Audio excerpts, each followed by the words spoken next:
Assalamualaikum. My name is Laiba Tahir, lecturer zoology from MK Preparations platform. Students entomology की इस series का हमारा आज लास्ट टॉपिक है, जिसके अंदर हम देखेंगे कि जिन पेस्ट्स के बारे में हम प्रीवियस वीडियोस के अंदर डिस्कस करके आए हैं कि वो हमारी क्रॉप्स को डिस्ट्रॉय कर रहे हैं, इंसेक्ट पेस्ट हैं। तो आज हमने उसकी कंप्लीट वीडियो जो है वो तैयार की है पेस्ट कंट्रोल के ऊपर, जिसके अंदर हम आईपीएम को देखेंगे कि इंटीग्रेटेड पेस्ट मैनेजमेंट के अंदर हम कौन कौन सी टेक्निक्स को फॉलो करते हैं, किन टेक्निक्स को जो है वो पहले प्रेफर किया गया है यूज करना और किन टेक्निक्स को जो है वो हम बाद में यूज करते हैं। ठीक है, तो इसके अंदर हम physical, chemical, mechanical, biological, cultural control of insect paste को कंप्लीटली देखेंगे। और ये वीडियो जो है वो एंटोमोलॉजिस्ट के अलावा zoologist, biologist and 8th semester के जो स्टूडेंट्स हैं जो एंटोमोलॉजी के कोर्सेज पढ़ते हैं, ठीक है, उनके लिए काफी इंपॉर्टेंट है। और एंटोमोलॉजी का जो टेस्ट कंडक्ट होने वाला है 28 को, hope for the best wishes हैं आपके लिए। आप अच्छा सा जो है वो पेपर अपना करके आए और फ्रेश माइंड के साथ आपने जो है वो पेपर में अपीयर होना है और अच्छे तरीके से जो है ईच एंड एवरीथिंग को वहां पर आपने गौर से पढ़ के और फिर उसका जो है वो आंसर पिक करना है। ठीक है, ओके, अब प्रॉपर तरीके से अपनी वीडियो का आगाज करते हैं। स्टूडेंट्स, आज की इस वीडियो में हमने इंटीग्रेटेड पेस्ट मैनेजमेंट को पढ़ना है। इंटीग्रेटेड पेस्ट मैनेजमेंट का मतलब क्या है? इसके अंदर हम सेवरल टेक्निक्स को कंबाइन करके पेस्ट से जो है वो छुटकारा हासिल करते हैं। ठीक है, तो सबसे पहले पेस्ट के बारे में आपको बताना चाहिए।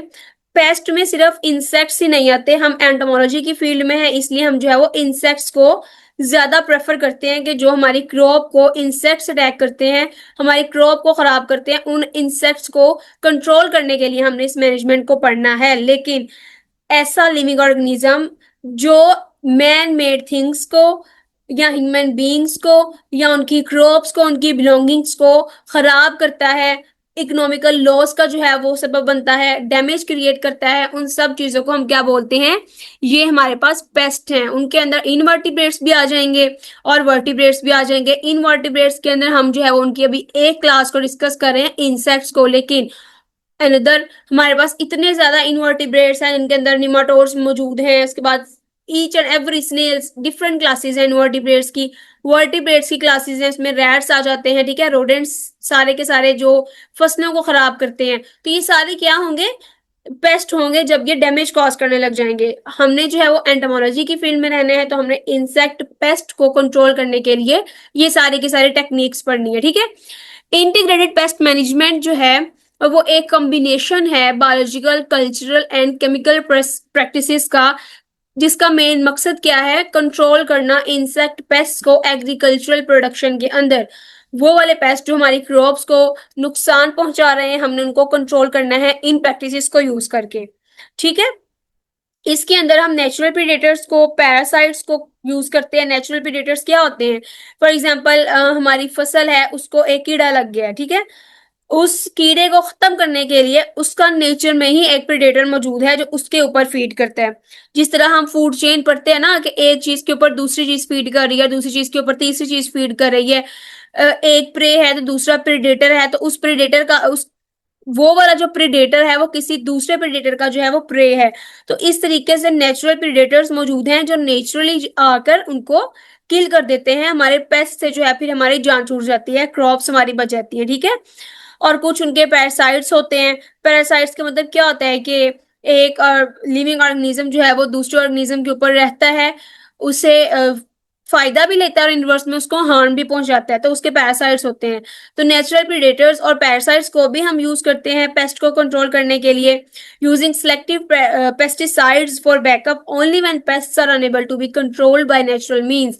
और फिर हम नेचुरल प्रीडेटर्स और पैरासाइट्स के बाद भी अगर हमारा जो पेस्ट है वो खत्म नहीं हो रहा, तो हम क्या करेंगे?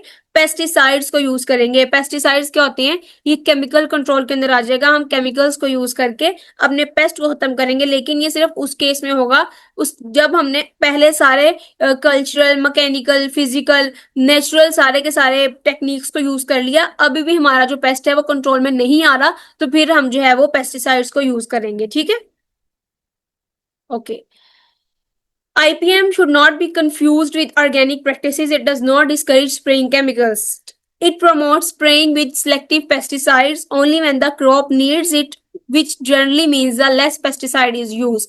मतलब इंटीग्रेटेड पेस्ट मैनेजमेंट जो है वो यही टेक्निक नहीं है कि उसके अंदर सिर्फ हमने जो है वो फिजिकल या फिर नेचुरल कंट्रोल के ऊपर ही इन्हसार करना है। नो, ये स्प्रेइंग केमिकल्स को डिस्करेज नहीं करता, ये प्रमोट करता है सिलेक्टिव पेस्टिसाइड्स यूज करना। Only when the crop needs it, और किस सिचुएशन में, जब क्रॉप को उसकी जरूरत है, ठीक है, which generally means the less pesticide is used. तो इसका मेन मकसद ये है कि हमने पेस्टिसाइड्स को यूज करना है, सिलेक्टिव यूज करना है उनका, ठीक है, और ज्यादा अमाउंट में यूज नहीं करने पेस्टिसाइड्स जिससे हमारी जो है वो क्रॉप खराब हो, या फिर हमारे जो नेचुरल प्रीडेटर्स वहां पर मौजूद है, नेचुरल एनिमीज मौजूद हैं, वो सारे डिस्ट्रॉय हो, ठीक है। तो फर्स्ट उसकी जो प्रेफरेंस है वो नेचुरल कंट्रोल के ऊपर है, और देन जो है वो एट द एंड जब कंट्रोल बिल्कुल नहीं हो रही तो फिर हम जो है वो केमिकल कंट्रोल कर सकते हैं इंटीग्रेटेड पेस्ट मैनेजमेंट के अंदर, ठीक है। Next, integrated pest management was developed in response to steadily increasing pesticide use and increasing evidence and awareness of the full cost to human health and the environment of the intensive use of pesticides. Integrated pest management की जो development है वो क्यों की गई? क्योंकि pesticides को आवाम ने ज्यादा यूज करना शुरू कर दिया था, ठीक है, और उनके जो है वो ह्यूमन हेल्थ के ऊपर भी नुकसान होना शुरू हो गए थे। तो उस चीजों को कम करने के लिए उसके रिस्पॉन्स में जो है वो इंटीग्रेटेड पेस्ट मैनेजमेंट को डिवेल्प किया गया, जिससे लोगों को जो है वो अवेयरनेस भी दी गई कि पहले हमने ये वाली टेक्निक्स को यूज करना है, अगर कंट्रोल ना हो तो फिर हमने जो है वो पेस्टिसाइड्स का लिमिटेड यूज करना है, उसका भी एक स्पेसिफिक जो है वो पैटर्न होता है, उसके ऊपर हमने इसको यूज करना है, ठीक है। It combines biological, chemical, physical and crop specific cultural management. अब इस इंटीग्रेटेड पेस्ट मैनेजमेंट के अंदर इन सारी मैनेजमेंट को कंबाइन करके लोगों तक इसकी जो है वो अवेयरनेस पहुंचाई गई। Strategies and practices to grow healthy crops and minimize the use of pesticides, reducing or minimizing risk posed by pesticides to human health and the environment for the sustainable pest management। मतलब healthy crops और pesticides का कम use करने के लिए integrated pest management के अंदर strategies और practices को अपनाया गया, ठीक है। IPM is based on the ecology, the concept of ecosystem and the goal of sustaining ecosystem functions। अब इसके अंदर जो है वो हेल्दी क्रॉप्स की ग्रोथ को भी प्रमोट किया गया और नेचुरल पेस्ट कंट्रोल मैकेनिज्म को भी इनकरेज किया गया। बार बार वही चीजें जो है वो रिपीट हो रही हैं कि नेचुरल कंट्रोल को पहले हमने रखना है, उसके बाद भी जो है वो केमिकल कंट्रोल को लेकर आना है। Okay, how do IPM programmes work? IPM programme जो है वो किस तरह से वर्क करता है? IPM जो है वो एक सिंगल पेस्ट कंट्रोल मेथड नहीं है, इसके अंदर हमारे पास एक पेस्ट मैनेजमेंट कंट्रोल करने की पूरी सीरीज है, जिसके अंदर हम इवेल्युएशन करते हैं, फिर डिसीजन करते हैं और फिर जो है वो उसका कंट्रोल करते हैं, ठीक है। प्रैक्टिसिंग के अंदर जो ग्रोअर्स हैं वो पहले पेस्ट के इन्फेस्टेशन के पोटेंशियल से अवेयर होते हैं और फिर जो है वो IPM ने जो रूल्स बताए हैं उसको फॉलो करते हुए उसको कंट्रोल करते हैं, ठीक है, जो ग्रोअर्स होते हैं। ओके, अब जो 5 स्टेप्स हैं वो कौन कौन से हैं? सबसे पहले है सेट एक्शन थ्रेशहोल्ड। थ्रेशहोल्ड के बारे में तो आपने प्रीवियस वीडियो अगर आपने देखी है तो उसके बारे में आपको पता चल गया होगा कि थ्रेशहोल्ड लेवल क्या होता है। प्रेडेटर्स का थ्रेशहोल्ड लेवल ये होता है कि ये वाला लेवल, अगर हमारी क्रॉप के अंदर इतने पेस्ट मौजूद हैं कि इसके बाद अगर उसका लेवल इंक्रीज हुआ तो वो इंजरी लेवल कॉज करेंगे। इंजरी लेवल मतलब जब वो हमारी इकोनॉमिकल डैमेज का सबब बन रहे हैं, ठीक है। थ्रेशहोल्ड एक सिग्नलिंग है कि अब जो है वो इसको कंट्रोल कर लिया जाए, इसके बाद अगर इसकी इससे ज्यादा इसकी जो अमाउंट है वो हो गई तो ये कंट्रोल जो है वो नहीं किए जाएंगे और डैमेज कॉज करेंगे, ठीक है। तो सबसे पहले तो इसको रिकॉग्नाइज करना अपनी फील्ड के अंदर के हमें प्रिवेंटिव मेजर्स की जरूरत है कि नहीं। अगर एक सिंगल पेस्ट मौजूद है, ठीक है, वो डैमेज डैमेज कॉज नहीं कर सकता इतना ज्यादा, जिसको हम बोलते हैं कि इकोनॉमिक इंजरी लेवल, जिससे हमारी इकोनॉमी जो है वो काफी हद तक गिर जाए, तो उसको कंट्रोल करने की हमें जरूरत नहीं है, ठीक है। तो ऐसा लेवल जिससे हमें इकोनॉमिकल लॉस का खतरा हो, वो वाला लेवल रिकॉग्नाइज करने के बाद हमने जो है वो प्रिवेंटिव मेजर्स करना स्टार्ट करने हैं, ठीक है। नेक्स्ट आता है आइडेंटिफाई पेस्ट। फिर हमने जो है वो पेस्ट को आइडेंटिफाई करना है, और जिस तरह मैं बार बार आपको बता रही हूँ कि जो पेस्ट हैं, इस एवरी इंसेक्ट, एवरी वीड या एवरी लिविंग ऑर्गेनिज्म जो है वो पेस्ट नहीं है। पेस्ट जो हैं वो ओनली इंसेक्ट्स, वो वाले जो डैमेज कॉज कर रहे हैं और वो पेस्ट बन चुके हैं, ठीक है। Not all insects, weeds and other living organisms require control, many organisms are innocuous and some are even beneficial. बहुत ज्यादा ऑर्गेनिज्म जो हैं वो हमारे लिए खतरा नहीं होते, हमारी क्रॉप के लिए खतरा नहीं होते, वो बेनिफिशियल होते हैं। तो अगर हम उसको भी जो है वो किल कर देंगे तो हमें उसका लॉस होगा, ठीक है।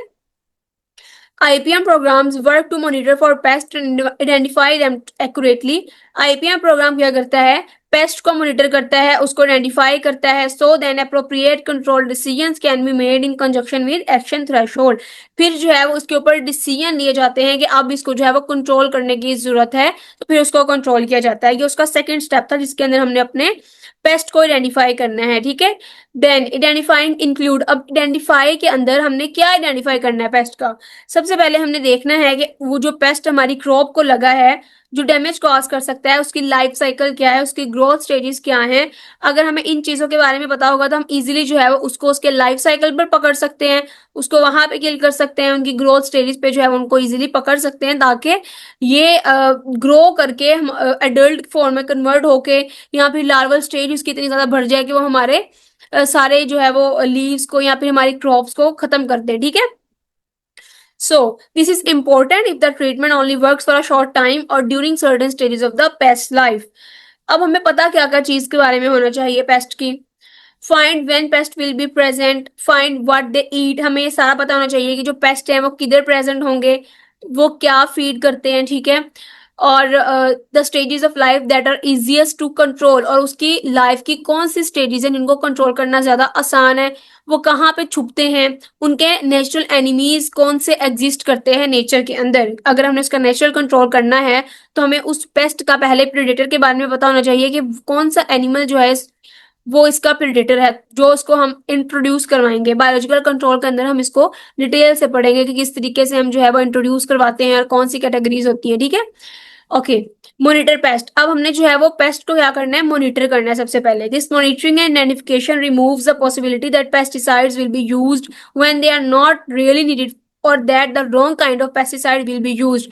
मतलब हम इंसेक्ट की जो सॉरी पेस्ट की जो मॉनिटरिंग कर रहे हैं तो उससे हमें पता चल जाता है कि हमने मॉनिटर करने के बाद प्रिवेंटिव मेजर्स को यूज करना है।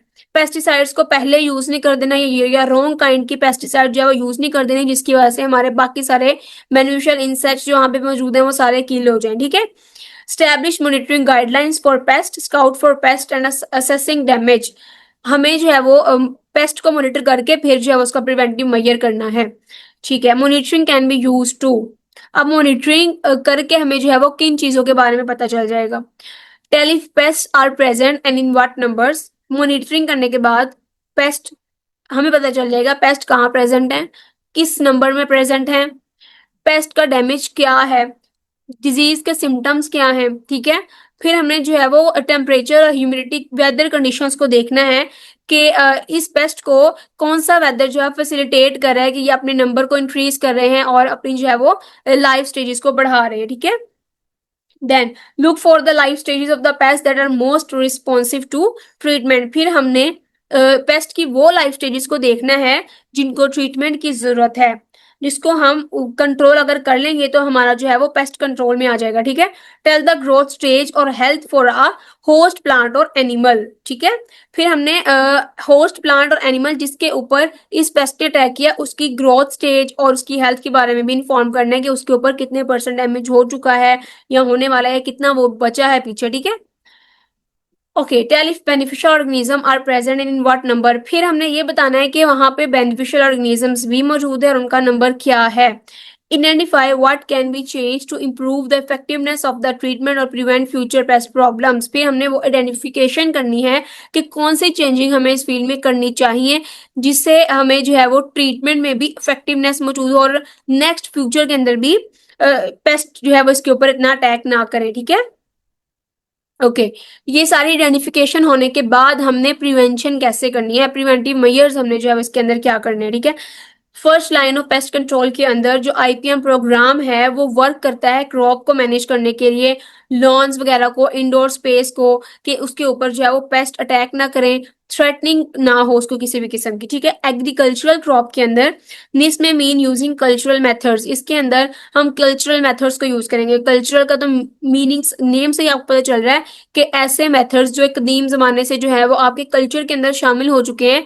कोई भी इंसान या कोई भी फार्मर जो है वो इजीली रिकॉग्नाइज कर सकता है कि अगर मुझे मेरी फसल को ये कीड़ा लग गया तो मैंने कल्चरली उसको जो है वो किस तरह से रिमूव करना है, ठीक है। तो कल्चरल मेथड्स यूज करेंगे जिसके अंदर हम अपनी डिफरेंट क्रॉप्स को रोटेट करते हैं। नेक्स्ट हमने कल्चरल मेथड को भी डिटेल से करना है, तो उसके अंदर आप इसको डिटेल से देखोगे कि ठीक है।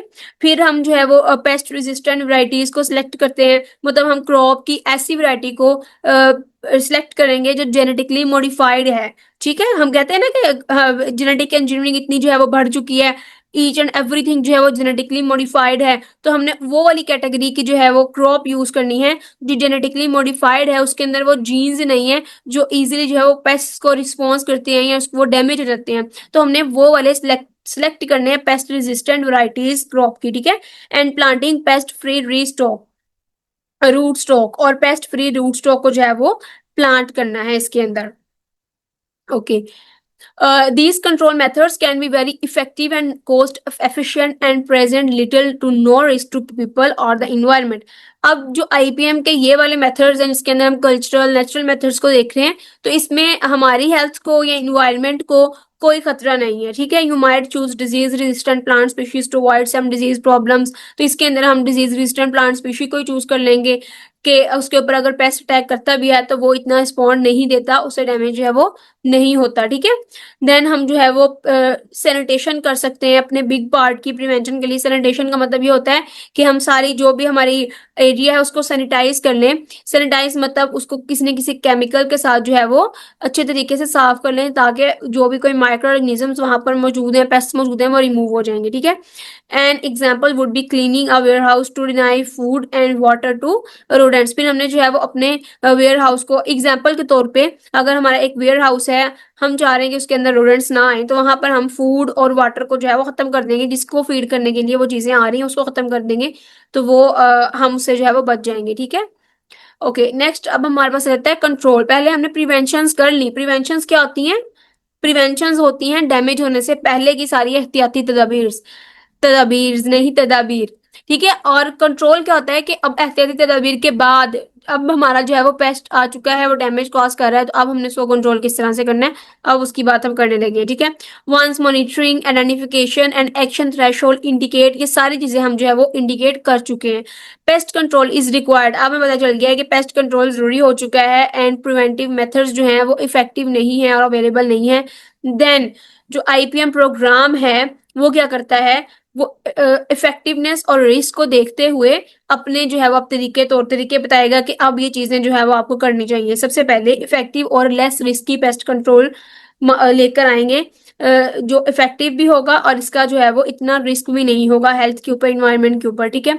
Less risky pest control are chosen first including high targeted chemicals such as pheromones to disrupt pest mating और mechanical control such as trapping और वीडिंग, ठीक है। सबसे पहले इफेक्टिव और लेस रिस्की पेस्ट कंट्रोल का मतलब क्या है, उसके अंदर हम जो है वो टारगेटेड केमिकल्स को यूज करेंगे। वो केमिकल्स का मतलब क्या है, लाइक फेरोमोन्स, जो पेस्ट की मेटिंग को रोकेंगे, मेटिंग नहीं होगी, रिप्रोडक्शन नहीं होगी, एग प्रोडक्शन नहीं होगी, देन जो है उससे लार्वी, देन उसकी डल स्टेज नहीं होगी, तो हम उसको वहां पर ही कंट्रोल कर लेंगे, तो पेस्ट कंट्रोल में आ जाएगा, ठीक है।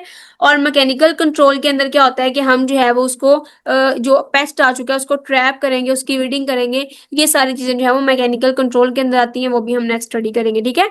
तो ये हमारे पास होता है लेस रिस्की पेस्ट कंट्रोल, इससे हम अपने पेस्ट को कंट्रोल करने की कोशिश करेंगे, ठीक है।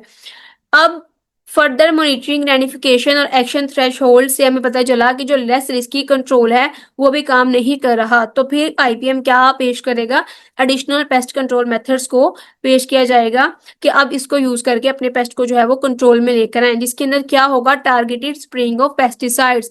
अब हमने पेस्टिसाइड्स का इसके अंदर यूज करना है, ठीक है। Broadcast spraying of non specific pesticide is a last resort. अब एक होता है स्पेसिफिक, एक होता है नॉन स्पेसिफिक। स्पेसिफिक का मतलब ये होता है कि हमारी क्रॉप के अंदर हमारा जो पेस्ट है वो भी मौजूद है, दूसरे इंसेक्ट्स भी मौजूद हैं, ठीक है। हर इंसेक्ट तो पेस्ट नहीं ना है, पेस्ट जो है वो जो डैमेज कॉज कर रहा है वो भी मौजूद है, इंसेक्ट्स भी मौजूद हैं। तो स्पेसिफिक का मतलब होता है कि जो स्प्रे हम यूज करेंगे वो स्पेसिफिक उसी पेस्टिसाइड सॉरी पेस्ट को ही खत्म करेगी, वो जो पेस्टिसाइड है, बाकी इंसेक्ट्स हमारे बच जाएंगे। लेकिन नॉन स्पेसिफिक का मतलब ये होता है कि अब हम वो वाली पेस्टिसाइड यूज कर रहे हैं जिससे हमारे पेस्ट भी मर जाएंगे और हमारे जो इंसेक्ट्स है उनको भी खतरा है। तो एट द एंड जब लास्ट स्टेज में पेस्ट को कुछ नहीं हो रहा तो फिर हम नॉन स्पेसिफिक पेस्टिसाइड को यूज करेंगे, ठीक है, जिससे हमारे दूसरे इंसेक्ट्स को भी खतरा है, लेकिन वो लास्ट चांस है कि हमारी जो फसल है वो बच जाए, ठीक है। ओके, अब आईपीएम के अंदर एडवांटेजेस कौन से हैं?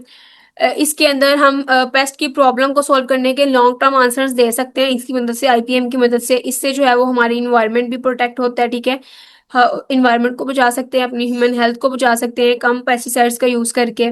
Reducing harm to beneficial organisms, preventing creation of pesticide resistant pest, providing a way to manage pest when pesticides can not be used, ठीक है। तो ये सारे उसके जो है वो यूजेस हैं। ओके, अब सबसे पहले हमने जो है वो अपना नेचुरल कंट्रोल देखना है। नेचुरल कंट्रोल का मतलब ही क्या है? ऐसा कंट्रोल जो नेचर नेचर में है, नेचर खुद कर रही है कंट्रोल वो चीजें, ठीक है। तो उसके अंदर नेचर के अंदर चीजें मौजूद होती हैं, क्लाइमेट है, उसका टेम्परेचर है, ह्यूमिडिटी है, एयर की मूवमेंट है, उसकी टोपोग्राफी है, ठीक है। टोपोग्राफी के अंदर मतलब लैंड या वाटर बैरियर्स हैं, सोइल का टेक्सचर है। तो ये सारी की सारी चीजें नेचर के अंदर आ जाएंगी, मतलब अगर इनके अंदर फ्लक्चुएशन आएगी तो फिर ऑटोमेटिकली जो है वो पेस्ट कंट्रोल में आ जाएगा, ठीक है। देन पैरासाइट्स और प्रेडेटर्स की मदद से जो है हम पेस्ट कंट्रोल कर सकते हैं, ये नेचुरल कंट्रोल का बायोलॉजिकल कंट्रोल के अंदर आ जाएगा। देन डिजीजेज हो सकती हैं उस पेस्ट को फंजाई और बैक्टीरिया की मदद से। तो अगर पेस्ट को डिजीज हो जाएगी तो हमने तो उसको खत्म ही करना है ना, तो डिजीज के साथ खत्म हो जाएगा, मतलब वो कंट्रोल में आ गया। तो ये सारी चीजें जो है वो नेचुरल कंट्रोल के अंदर आएंगी, ठीक है। अब अगर हम बात करें क्लाइमेट की, तो क्लाइमेट के अंदर टेम्परेचर है, मॉइस्चर है। तो अगर ऐसा टेम्परेचर हो जाए जो पेस्ट को फेवरेबल नहीं है, कम हो जाए या ज्यादा हो जाए, तो वो टेम्परेचर जो है वो उस पेस्ट की डेंसिटी को, उसके नंबर को जो है वो कंट्रोल कर लेगा इजीली, ठीक है। Climate, including temperature, moisture, etc., is probably the most important factor affecting the distribution of insects. No insect can live and develop at temperatures higher or lower than the certain range. मतलब एक insect की अपना एक optimum temperature होता है जिसके अंदर उसने मैक्सिमम परफॉर्म करना होता है। अगर उस टेम्परेचर से हाई होगा या लोअर होगा तो वो इंसेक्ट के लिए क्या होगा? जानलेवा होगा, ठीक है। देन आ जाता है हमारे पास वही बात है, टेम्परेचर।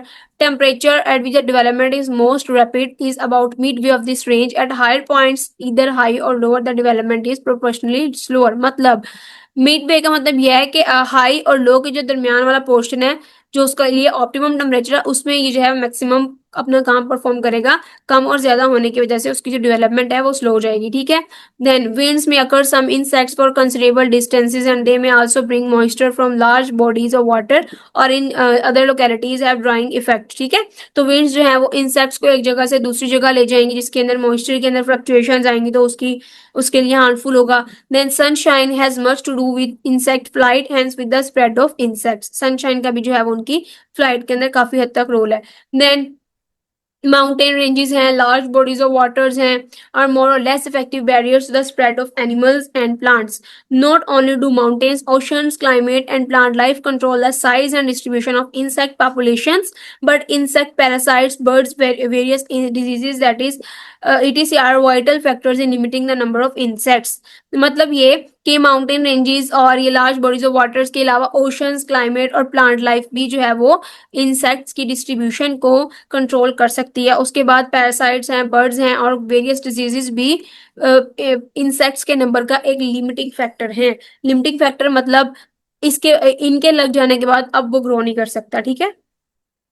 ओके, नेचुरल कंट्रोल तो हमारा हो गया, वो तो बहुत आसान सा था। इजीली कोई भी इंसान जो है वो नेचुरल कंट्रोल का नेम सुन के बता देगा कि ऐसा कंट्रोल जो नेचर खुद कर रही है अपने एबायोटिक या फिर बायोटिक फैक्टर्स को ऊपर नीचे फ्लक्चुएट करके, ठीक है। अब आता है आर्टिफिशियल कंट्रोल। आर्टिफिशियल कंट्रोल को हम जो है वो 5 ग्रुप्स के अंदर डिवाइड करते हैं, जिसमें आ जाएगा हमारे पास मैकेनिकल, कल्चरल, बायोलॉजिकल, फिजिकल और केमिकल कंट्रोल। आर्टिफिशियल कंट्रोल मतलब वो वाला कंट्रोल जो नेचर नहीं कर रही, इंसान खुद कर रहा है उसको, ठीक है। तो उसके अंदर ये 5 कैटेगरीज को हमने वन बाय वन स्टडी करना है। सबसे पहले जाता है हमारे पास कल्चरल कंट्रोल। कल्चरल मीन्स वही चीजें जो कदीम जमाने से चलती आ रही है, हमारे कल्चर के अंदर शामिल है, उस तरीके से हम जो है वो अपने पेस्ट को कंट्रोल कर लेंगे। ठीक है। Manipulation of different cultural practices like harvesting, manuring, etc for reducing pest damage is called cultural control of pest. मतलब हार्वेस्ट कर लेंगे हम वहां से अपनी फसल को, मैनु जिस तरह से, और प्रैक्टिसेस की यहाँ पे बात किया ना कि हार्वेस्ट करने की प्रैक्टिसेस पीछे से और चलती आ रही है, किस तरीके से हमने अपनी फसल को काश्त करना है। मेन्योरिंग, हमने खाद किस तरह से डालनी है। मेन्योरिंग मतलब कदीम जमाने के लोग जो है वो गोबर को यूज करते थे खाद के लिए, तो वो जो है वो एक कल्चरल प्रैक्टिसेस है। तो मतलब इस तरीके की प्रैक्टिसेस को यूज करने को हम बोलते हैं, ये जो है वो कल्चरल कंट्रोल है पेस्ट का। ठीक है। This includes following types. इसके अंदर आप कौन सी टाइप्स हैं जिससे हम जो है वो पेस्ट को कंट्रोल कर सकते हैं। सबसे पहले क्रॉप रोटेशन। क्रॉप रोटेशन का मतलब क्या है कि अगर हमने एक सीजन के अंदर एक क्रॉप लगाई है, एक फसल लगाई है, उसके ऊपर पेस्ट ने अटैक कर दिया, ठीक है, तो हम नेक्स्ट सीजन में उस जगह पे वो वाली क्रॉप नहीं लगाएंगे, दूसरी क्रॉप लगा देंगे। तो जो पेस्ट थे वो, जिस क्रॉप के पेस्ट थे वो क्रॉप वहां पे ना होने की वजह से वहां पे खत्म हो जाएंगे, तो फिर नेक्स्ट ईयर में हम वो वाली क्रॉप दोबारा लगा देंगे। ठीक है। तो इस तरीके से हम उसको जो है वो कंट्रोल कर सकते हैं। एग्जाम्पल में देखते हैं, diamond back moth on cabbage can be controlled by rotating cabbage by non cruciferous crop. अब हमने जो है वो कैबेज को एक नॉन क्रूसीफरस क्रॉप के साथ चेंज कर दिया, जिसकी वजह से उसका जो पेस्ट था डायमंड बैकमोथ वो कम हो गया। ठीक है। नेक्स्ट आता है पॉइंग द फील्ड। हमने जो है वो फील्ड की पॉइंट करनी है, उसकी गोडी जिसको बोलते हैं, या खुदाई, इस टाइप के वर्ड जो यूज होते हैं, इसको हम बोलते हैं कि हल चलाना फसलों के अंदर, जिस तरह उसकी प्लॉइंग करना सॉइल की, तो उसको करके भी हम उसको किल कर सकते हैं। कैसे? Deep ploughing in the field exposes a hidden pupa और egg stages of insects and thus get killed. मतलब जो इंसेक्ट्स या फिर प्यूपा सॉइल के अंदर डीप जो है वो गए होते हैं और वहां पे हाइबरनेट कर रहे होते हैं, या फिर अपने एडल्ट होने का इंतजार कर रहे होते हैं, तो वो हम प्लॉइंग करके उसको एक्सपोज कर देते हैं, और एक्सपोज करने के बाद हीट के साथ या फिर केमिकल्स को यूज करके हम वहां से उसको किल कर देंगे। ठीक है। लेकिन हीट के साथ ही, मोस्टली कल्चरल कंट्रोल है तो हीट के साथ वो किल हो जाएंगे जब वो एक्सपोज हो जाएंगे। Then earthing up. Earthing up का मतलब ये है कि हमने जो है वो अब यहाँ पर ए बना दी है, जिसको हम बोलते हैं बन्ने बना दिए। ठीक है। मतलब एजेस बना दिए हमने सोइल के, ताकि जो क्रॉल करके आने वाले इंसेक्ट्स हैं वो इजिली हमारी फसल तक जो है ना पहुंच सके। Sugarcane early shoot borer potato और tuber moth can be controlled by timely earthing up of the field. They prevents insects to lay their eggs. इससे जो है वो इंसेक्ट्स जो है वो अपने एग्स वहां पर ले नहीं कर पाएंगे जब हम कंटिन्यूसली उसकी जो है वो अर्थिंग अप करते रहेंगे। Then destruction of crop residues. जो क्रॉप बच गई है जिसके ऊपर पेस्ट ने अटैक किया हुआ था, उसको हम जो है वो डिस्ट्रॉय कर देंगे, ताकि हमारे सारे के सारे पेस्ट भी जो है वो खत्म हो जाए। Pupa of insects remain inside the crop residue and can be controlled bye destroying it. ठीक है। तो वो सारे खत्म हो जाएंगे उसको डिस्ट्रॉय करते करते। Variation in time of sowing. हम जो है वो अपनी फसल लगाने के अंदर जो है वो वेरिएशन कर सकते हैं। ठीक है। जैसे ज्वार की जो फसल है उसको हम अर्ली सो कर देंगे, उसके अपने टाइम से जो है वो अर्ली सो कर देंगे, जिससे जो है वो शूट फ्लाई अटैक उसके ऊपर नहीं करेगी। While early planting in rice reduces गल मेजी डैमेज। गल मेजी का जो है वो इसके ऊपर अटैक नहीं होगा जब हम राइस को जो है वो अर्ली सो कर देंगे। ठीक है। Then trap cropping, sorry trap cropping. Trap cropping का मतलब क्या होता है कि हमने जो है वो अपनी फसल के अंदर एक हाईली इकोनॉमिक फील्ड लगाई जिससे हमें काफी हद तक फायदा होने वाला है, और एक जो है वो माइनर क्रॉप लगा दी जिसके डैमेज हो जाने से भी हमें इतना नुकसान नहीं होगा। ठीक है। तो जो हमारी पेस्ट है उसने दोनों क्रॉप्स के ऊपर अटैक किया, तो उसको जो है वो माइनर क्रॉप से भी फूड मिल रहा है और हमारी क्रॉप से भी फूड मिल रहा है। तो इस तरीके से हमारी जो क्रॉप है जो हमने अब पैसा कमाने के लिए अपनी इकोनॉमी को बेहतर करने के लिए लगाई थी, उसको कम जो है वो नुकसान होगा। ठीक है। तो इसको हम बोलते हैं ट्रैप क्रॉपिंग। मतलब हमने इंसेक्ट को जो है वो धोखे में रखा है, उसको ट्रैप कर लिया यहाँ पे। Two crops of same family like cabbage, cauliflower, cotton, okra can be grown together and after attack of pest minor crop is removed which is trap crop। फिर हम trap crop को जो है वो अटैक के बाद वहां से रिमूव कर देंगे, तो इस तरीके से हमारे पास लार्ज नंबर ऑफ पेस्ट भी जो है वो वहां से रिमूव हो जाएंगे। ठीक है। Then resistant varieties. Resistant varieties मतलब हमने क्रॉप की वो वाली वराइटीज को लगाना है जो रेजिस्ट करती है पेस्ट को, तो इससे हमारे जो है वो पेस्ट का अटैक नहीं होगा। Then balance use of fertilisers. अब हमने जो है वो फर्टिलाइजर्स का बैलेंस यूज करना है। उसको जो है वो अंधाधुंध जो है वो वहां नहीं, फर्टिलाइजर्स को भी अप्लाई कर देना। अब अगर हम नाइट्रोजन फर्टिलाइजर्स की हाई डोज यूज करेंगे तो इससे जो है वो पेस्ट अटैक ज्यादा हो जाएगा। वाइल अब पोटाशियम फर्टिलाइजर्स जो है उसको हम यूज करेंगे तो इससे प्लांट मोर रेजिस्टेंट बनेंगे, इसके ऊपर डैमेज नहीं होगा। तो हमने इसको जो है वो दोनों को इक्वल अमाउंट में यूज करना है, ना नाइट्रोजन फर्टिलाइजर्स बहुत ज्यादा ना पोटाशियम फर्टिलाइजर्स बहुत कम, ठीक। नेक्स्ट आते हैं हमारे पास एडवांटेजेस एंड डिसएडवांटेजेस। अब हमने बायोलॉजिकल कंट्रोल के एडवांटेजेस के बारे में देखना है। As we are using sorry biological नहीं, कल्चरल प्रैक्टिसेस के एडवांटेजेस के बारे में देखना है। As we are using same cultural practices, no extra cost is required, this method is safe for application. इसमें हमें कॉस्ट भी नहीं पड़ती इतनी, और हम कदीम जमाने से करते भी आ रहे हैं, तो इससे जो है वो सेफ भी है ये, और एक्स्ट्रा कॉस्ट की भी जरूरत नहीं है, पैसों की भी जरूरत नहीं है। डिसएडवांटेजेस की अगर हम बात करें, this method is effective for single paste only, एक पेस्ट के लिए ये जो है वो मेथड ज्यादा इफेक्टिव है। There are no visible result observed, इतने ज्यादा इसके इफेक्टिव रिजल्ट जो है वो नहीं आते। This method is not effective eight epidemic condition, epidemic का मतलब तो आपको पता है, जिससे हमने कंडीशंस पढ़ी थी पीछे पेस्ट की, कि एपिडेमिक होता है सडन आउटब्रेक हो गया स्पेसिफिक एरिया में पेस्ट का, तो काफी लार्ज अमाउंट में ये आ गए, तो उससे भी हम कल्चरल कंट्रोल के साथ उसको कंट्रोल नहीं कर सकते, ठीक है। Detail knowledge of the biology of paste is required for this purpose. अब कल्चरल कंट्रोल करने के लिए हमें पेस्ट की बायोलॉजी के बारे में काफी हद तक जो है नॉलेज होना चाहिए, कि पेस्ट जो है वो कब अंडे देते हैं, कब उनके जो लार्वे हैं वो सॉइल के अंदर प्रेजेंट होंगे, तो हम प्लॉइंग के साथ उनको जो है वो खत्म कर सकते हैं। तो ये डिफरेंट चीजों के बारे में हमें आइडिया होना चाहिए इसको करने के लिए, तो ये उसके डिसएडवांटेजेस में आ जाएगा, ठीक है। नेक्स्ट आता है हमारे पास मैकेनिकल कंट्रोल। मैकेनिकल कंट्रोल क्या है? यूज ऑफ मैकेनिकल फोर्स और manual labour either for destruction और एक्सक्लूजन ऑफ पेस्ट। अब हमने इसके अंदर मैनुअल लेबर को यूज करना है या मैकेनिकल फोर्स को यूज करना है पेस्ट से छुटकारा हासिल करने के लिए।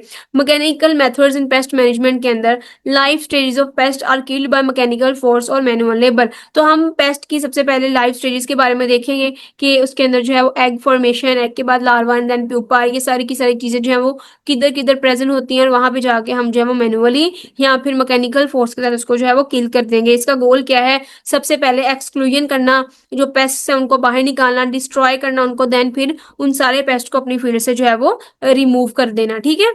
अब सबसे पहले मैनुअल लेबर में क्या आता है? Hand picking. हैंड पिकिंग का मतलब क्या है? कि जो हमारी इंसेक्ट को सॉरी हमारी जो क्रॉप है उसको जो इंसेक्ट्स लग गए हैं, जो पेस्ट लग गए हैं, उनको हम हाथ से जो है वो पिक करेंगे।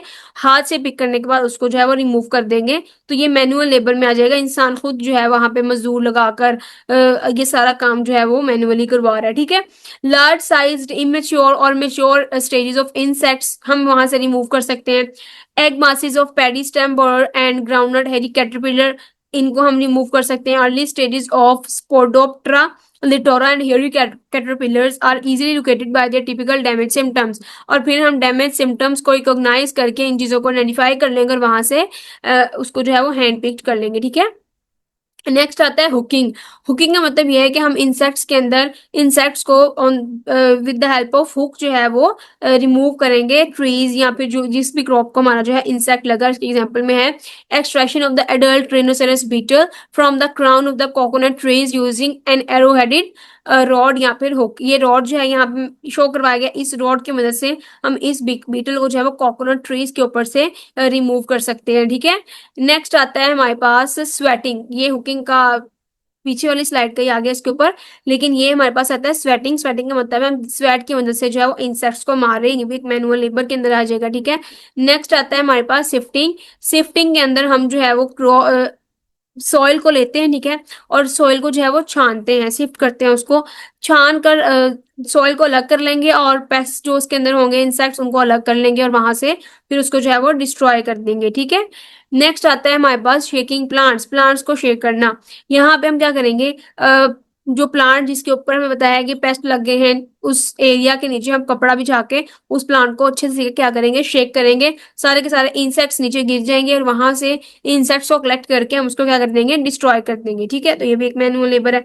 अब आती है मैकेनिकल फोर्स। अब हमने जो है वो मैकेनिकल फोर्स अप्लाई करके इंसेक्ट्स को, उनकी स्टेजेस को, लार्वे, उनके ग्रब्स वगैरह को जो है वो किल करना है, ठीक है। तो सबसे पहला हमारे पास है इंटुलेटर। इंटुलेटर एक सेंट्रीफ्यूग मशीन है, जिसके अंदर हम जो है वो ग्रेन को जो हमारे सीड ग्रेन्स होते हैं, स्टोर्ड ग्रेन्स होते हैं, उसको डाल के सेंट्रीफ्यूज करते हैं। सेंट्रीफ्यूज करने से उनके अंदर जो पेस्ट मौजूद होते हैं वो किल हो जाते हैं। इंसेक्ट के जो पेस्ट मौजूद होते हैं, जो बोर बना के उनके सीड्स के अंदर गए होते हैं, वो किल हो जाते हैं और हमारे सीड्स जो है वो बच जाते हैं for the purpose of sowing next generation के लिए। ठीक है।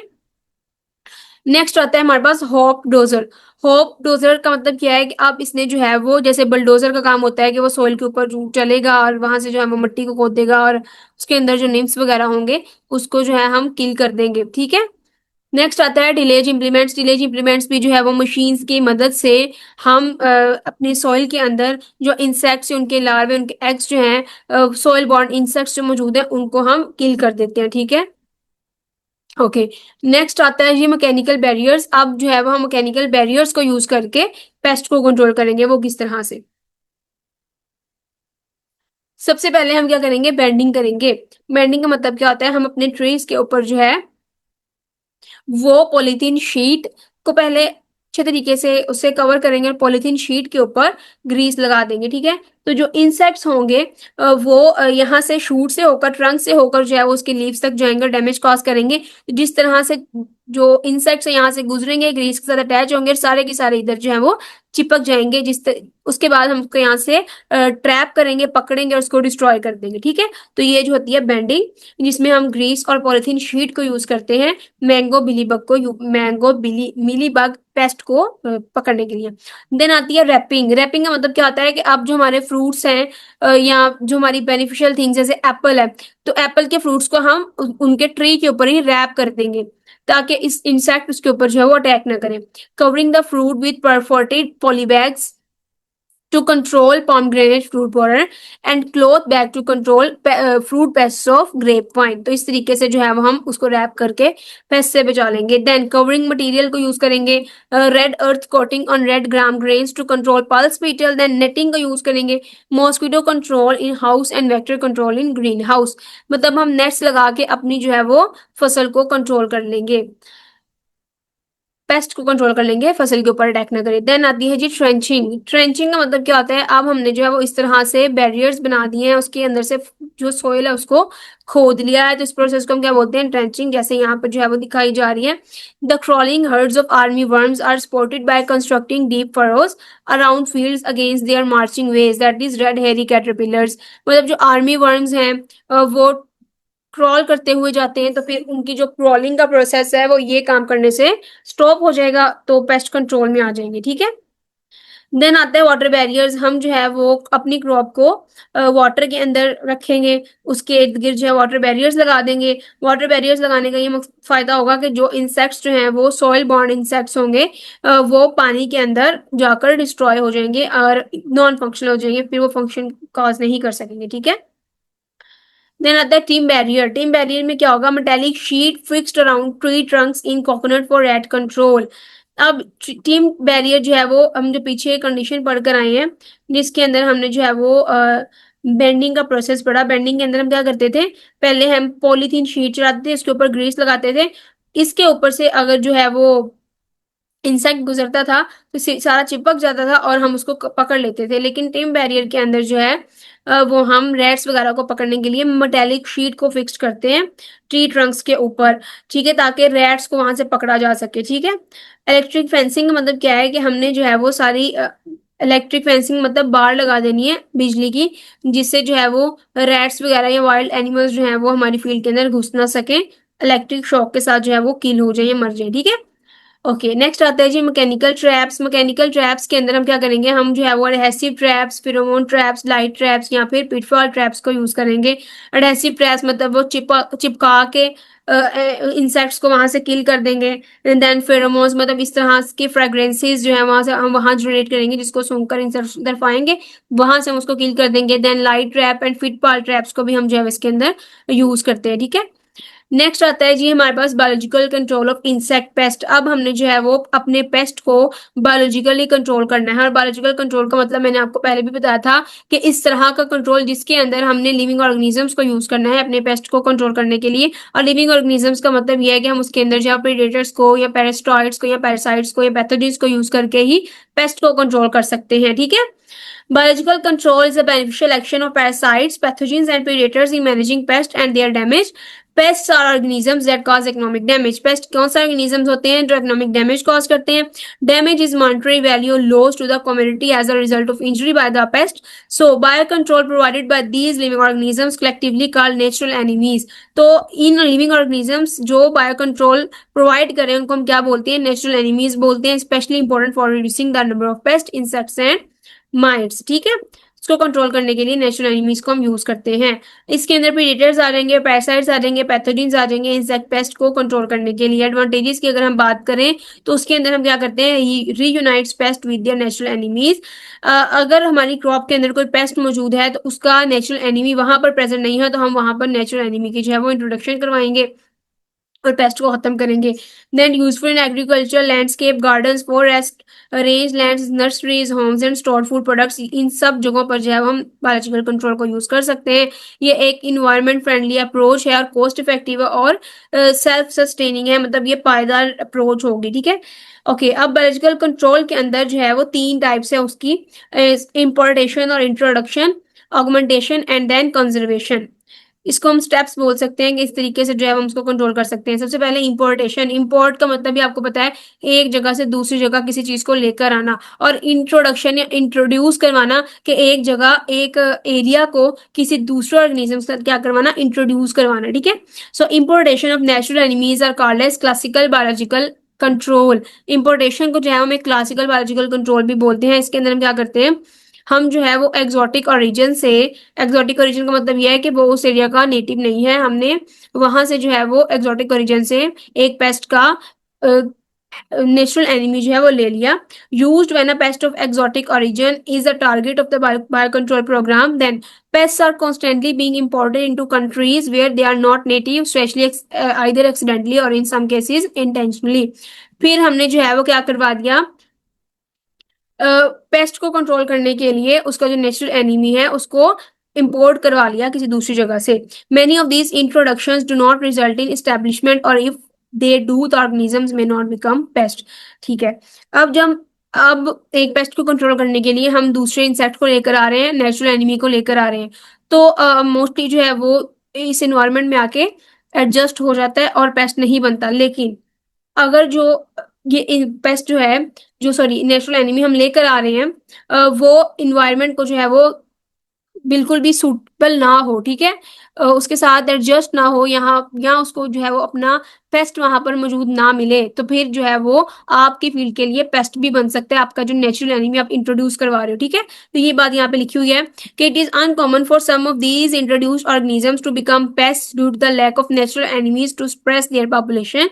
इन this cases importation of natural enemies can be highly effective. ठीक है, once the country of origin of the pest is determined, exploration in the native region can be conducted to search for promising natural enemies. ठीक है, if such enemies are identified, they may be evaluated for potential impact on the pest organisms in the native country or alternately imported into the new country for further studies. ठीक है,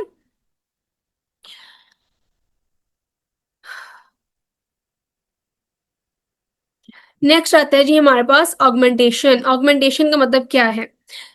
Natural enemies that are unable to survive or persist in a new environment can sometimes be reared in large numbers and periodically released in suppress a paste population. Augmentation का मतलब है कि हम जो है अपने नेचुरल एनिमी को, जिसको हम इंट्रोड्यूस करवा रहे हैं इन्वायरमेंट के अंदर, तो large number of natural enemies हम इंट्रोड्यूस करवा रहे हैं, तो वो इन्वायरमेंट के अंदर सर्वाइव करने के काबिल नहीं है लॉन्ग पीरियड ऑफ टाइम. तो फिर हम क्या करते हैं? हम थोड़ी थोड़ी अमाउंट में उसको पीरियडिकली जो है वो रिलीज करते रहते हैं ताकि वो हमारी पेस्ट की पॉपुलेशन को कंट्रोल करे. तो अब इस प्रोसेस को जो है वो हम क्या बोलते हैं? ऑगमेंटेशन बोलते हैं. There are 2 approach to using augmentation biological control. इसके अंदर फर्स्ट अप्रोच है हमारे पास इनऑकुलेशन.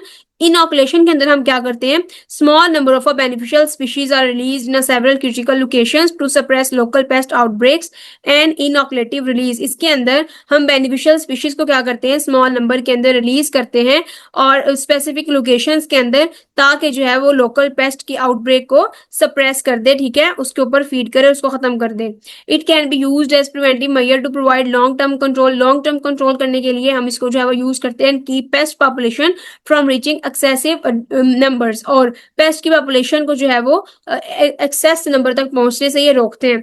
With inoculation small numbers of a natural enemy are released early in the pest cycle to prevent the pest population from building. अब इसमें हम क्या करते हैं कि इनोकुलेशन के अंदर हम अपने पेस्ट को हम अपने नेचुरल एनिमी को तब रिलीज करते हैं जब पेस्ट जो है वो अपने लाइफ साइकिल से गुजर होता है, मतलब अर्ली स्टेजेस में होता है अपने लाइफ साइकिल के। लाइक एग्स अब इसने जो है वो ले किए होते हैं, या फिर एग्स अभी मौजूद होते हैं, एग्स के बाद जो है उन्होंने लार्वा एंड देन प्यूपा के अंदर कन्वर्ट होना होता है, तो उसी ड्यूरेशन में हम अपने नेचुरल एनिमी को वहां पर छोड़ देते हैं, और नेचुरल एनिमी भी जो है उनके नंबर के साथ साथ ही वहां पर इंक्रीज होते जाते हैं, उनको जो है वो कंट्रोल कर लेते हैं। ठीक है, ideally the natural enemies reproduce and build in numbers along with the pest population.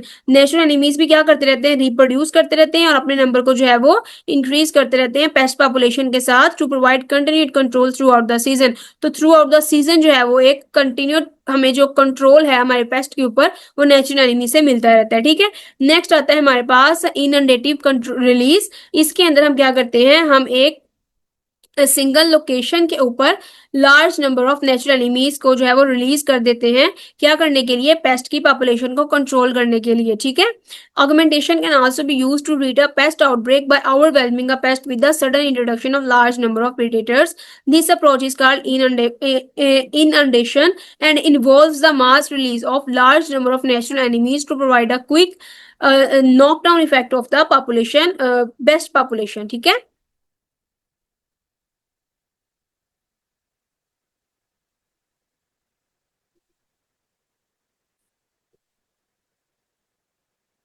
अब इस अप्रोच के अंदर ऑगमेंटेशन के अंदर हम क्या करते हैं, हम जो है वो सडन आउटब्रेक करते हैं large number of natural enemies का, कि वो हमारे पेस्ट को जो है वो डिस्ट्रॉय कर दें। और इस अप्रोच को हम क्या बोलते हैं, इनंडेशन बोलते हैं, जिसके अंदर हम large number of natural enemies को रिलीज करते हैं और वो हमारे पेस्ट की पॉपुलेशन को कंट्रोल करता है। लेकिन इसकी जो दूसरी टाइप है उसके अंदर हम क्या बोल रहे थे कि उसके अंदर हम स्मॉल नंबर्स ऑफ इंसेक्ट्स को जो है वो रिलीज करते हैं। ठीक है, नेचुरल एनिमीज को रिलीज करते हैं और वो हमारे पेस्ट को जो है वो कंट्रोल करता है। ठीक है, okay. In this way augmentation can be used. Augmentation को जो है वो हम एक रेमेडियल ट्रीटमेंट के तौर पे भी यूज कर सकते हैं, जिस तरीके से हम केमिकल्स को यूज करते हैं। ठीक है, और माइक्रोबियल पेस्टिसाइड्स को भी हम नेचुरल कंट्रोल के अंदर यूज कर सकते हैं, मतलब माइक्रो ऑर्गेनिजम्स को भी यूज कर सकते हैं अपने पेस्ट को कंट्रोल करने के लिए। ये भी एक बायोलॉजिकल प्रैक्टिस के अंदर ही आ जाएगा, जिसमें हम जो है वो बीटी बेसिलस थुरिंजेंसिस की स्पीशी को जो है वो यूज कर सकते हैं बायोलॉजिकल कंट्रोल में। ठीक है, नेक्स्ट आता है जी कंजर्वेशन। कंजर्वेशन का मतलब यह है कि हमने अपने नेचुरल एनिमीज को जो है वो कंजर्व करना है, उसको डिस्ट्रॉय नहीं होने देना। अगर वो डिस्ट्रॉय हो जाएंगे तो वो जो है हमारे पेस्ट को किस तरीके से जो है वो किल कर पाएंगे। ठीक है, तो variety of management activities can be use to optimise the survival and effectiveness of the natural enemies. So the conservation activities might include, conservation activities के अंदर क्या है, रिड्यूसिंग और एलिमिनेटिंग इंसेक्टिसाइड एप्लीकेशन। इंसेक्टिसाइड की एप्लीकेशन हमने नहीं करनी, क्या करने के लिए, अवॉइड किलिंग नेचुरल एनिमीज, जिससे हमारे नेचुरल एनिमीज की जो है वो किलिंग हो। Then staggering harvest dates in adjacent fields और row in secure a constant supply of host. हमने होस्ट की जो है वो कांस्टेंट सप्लाई अपने नेचुरल एनिमी को देनी है। ठीक है, एंड प्रोवाइडिंग शेल्टर, उसको शेल्टर प्रोवाइड करना है, साइट्स प्रोवाइड करनी है, अल्टरनेट फूड सोर्सेज प्रोवाइड करने हैं, ताकि जो हमारे नेचुरल एनिमीज हैं उनका सर्वाइवल रेट बढ़ाया जा सके, उनकी जो है वो किलिंग ना हो। ठीक है, then conservation biological control refers to a collection of methods and approaches in manipulating the habitat, plant diversity, production practice and pest management practice to increase the population and effectiveness of natural enemies। तो अब हम जो है वो biological control के अंदर इन सारे practices को यूज करते हुए अपने नेचुरल एनिमीज को जो है वो बचाते हैं। ठीक है, नेक्स्ट आता है जी बायोलॉजिकल कंट्रोल की क्या कैरेक्टरिस्टिक्स हैं। ठीक है, बायोलॉजिकल कंट्रोल की खसूसियात क्या है, narrow host range, climatic adaptability, इसको जो है हम साथ साथ ही स्टडी करते हैं सारे पॉइंट्स को। सबसे पहले narrow host range. Narrow host range से क्या मुराद है कि जो हम नेचुरल एनिमी को यूज कर रहे हैं उसकी होस्ट रेंज नैरो हो, मतलब जितना वो स्पेसिफिक होगा जितने वो कम होस्ट के ऊपर डिपेंड करता होगा वो इजीली उस पेस्ट को जो है वो किल कर देगा, ठीक है। So generalise biological control agents may be good natural enemies but they don't kill enough pest when other types of prey are also available. अगर दूसरे टाइप के प्रे भी वहां पर जो है वो मौजूद होंगे तो वो उसको किल करने लग जाएगा, वो हमारे पेस्ट को जो है वो अच्छे तरीके से खत्म नहीं कर पाएगा। तो इस तरीके से हमने वो नेचुरल एनिमी को चूज करना है जो नैरो होस्ट रेंज हो, ठीक है। ये उसकी कैरेक्टरिस्टिक्स में है, उसकी खसूसियत में शामिल है। देन क्लाइमेटिक अडेप्टेबिलिटी, वो क्लाइमेट के अंदर इजीली अडेप्ट करने की उसके पास सलाहियत हो, जिस क्लाइमेट के अंदर हम उसको इंट्रोड्यूस करवा रहे हैं उसके अंदर वो इजीली जो है वो उसको अडेप्ट कर ले। Then synchrony of with host life cycle, फिर जो है वो उसकी जो उसका जो लाइफ का साइकिल है वो प्रे की लाइफ के साइकिल के साथ साथ चले। लाइक जिस तरीके से हमने उसको इंट्रोड्यूस करवाया है, तो जिस तरीके से जो प्रे है वो रिप्रोड्यूस करेगा या अपने साइकिल को या अपने नंबर को इंक्रीज करेगा, बिल्कुल उसी तरीके से जो उसका नेचुरल एनिमी है वो भी इंक्रीज करेगा। और वो through out the year, through out the season जो है वो प्रेडेटर जो है वो प्रे के ऊपर डिपेंड करके उसको किल करके उसको खत्म कर देगा, उस पेस्ट के ऊपर, पेस्ट को, ठीक है। देन हायर रिप्रोडक्टिव पोटेंशियल, उस नेशनल एनिमी का जो रिप्रोडक्टिव पोटेंशियल है वो हायर होगा अगर वो ज्यादा नंबर ऑफ ऑफस्प्रिंग्स जो है वो प्रोड्यूस करेगा और नंबर को इंक्रीज करेगा, तो वो जल्द से जो है वो अपने हमारे पेस्ट को रिमूव कर पाएगा, ठीक है। नेक्स्ट है जी एफिशिएंट सर्च एबिलिटी। अब इसकी जो सर्च एबिलिटी है अपने प्रे को ढूंढने की, ठीक है, वो एफिशिएंट होनी चाहिए। जितनी जल्दी वो अपने प्रे को जो है वो तलाश करके किल कर देगा, इतनी जल्दी जो है हमारी फसल को फायदा होगा, ठीक है। Short handling time, handling time जो है वो इसका क्या होना चाहिए, शॉर्ट होना चाहिए। Natural enemies that consume prey rapidly और lay eggs quickly have more time to locate and attack other members of the pest population. अब वो वाले नेचुरल एनिमीज जो प्रे को जल्दी से कंज्यूम करते हैं और क्विकली एग ले करते हैं, उनके पास ज्यादा टाइम होता है अपने प्रे को लोकेट करने का और दूसरे पेस्ट के पॉपुलेशन के मेंबर्स को क्या करने का, किल करने का, ठीक है। स्मॉल पॉपुलेशन पेस्ट की अगर हम small population, sorry natural enemy की जो स्मॉल पॉपुलेशन अगर हम इंट्रोड्यूस करवाएं लेकिन वो ज्यादा एफिशिएंट हो, वो हमारे लिए ज्यादा बेनिफिशियल है एज कंपेयर टू हम लार्ज नंबर में जो है वो नेचुरल एनिमीज को इंट्रोड्यूस करवाएं लेकिन वो लेस एफिशिएंट हो, ठीक है। तो उनकी जो एफिशिएंट पावर है वो ज्यादा होनी चाहिए, वो अपने काम में ज्यादा एफिशिएंट होनी चाहिए लोकेट करने में और हैंडल करने में। Then a survival at low host prey density. If the natural enemy is too efficient, अगर natural enemy जो है वो बहुत ज्यादा efficient है, it may eliminate its own food supply and then starve to death. तो क्या होगा, अब वो जल्द से जो है वो अपने प्रे को खत्म कर देगा और भूख से मर जाएगा। The most effective bio control agents reduce a pest population below its economic threshold and then maintain it at its their lower equilibrium level, ठीक है। लो मतलब कि वो लो होस्ट डेंसिटी के ऊपर भी सर्वाइव करने के काबिल हो, ये उसके कैरेक्टरिस्टिक्स में शामिल है, ठीक है। नेक्स्ट आते हैं जी प्रीडेटर्स, ठीक है। अभी तो हम सारे उसके टाइप्स को पढ़कर आ रहे हैं, देन उसकी जो है वो खसूसियात को पढ़कर आ रहे हैं। अब हमने जो है उसकी क्या डिस्कस करने हैं, प्रीडेटर्स को डिस्कस करना है कि कौन कौन से प्रीडेटर्स मौजूद हैं जो इजिली जो है वो उसको किल कर देंगे, पेस्ट को किल कर देंगे, ठीक है। तो डिफरेंट काइंड्स के प्रीडेटर्स जो हैं वो इंसेक्ट्स के ऊपर फीड करते हैं। इंसेक्ट्स जो है वो मैनी वर्टिब्रेट्स की डाइट का हिस्सा है, उसमें बर्ड्स आ जाते हैं, एम्फीबियंस रहते हैं, रेप्टाइल्स, फिश एंड मैमल्स, ये जो है वो इंसेक्ट्स के ऊपर फीड करते हैं, ठीक है।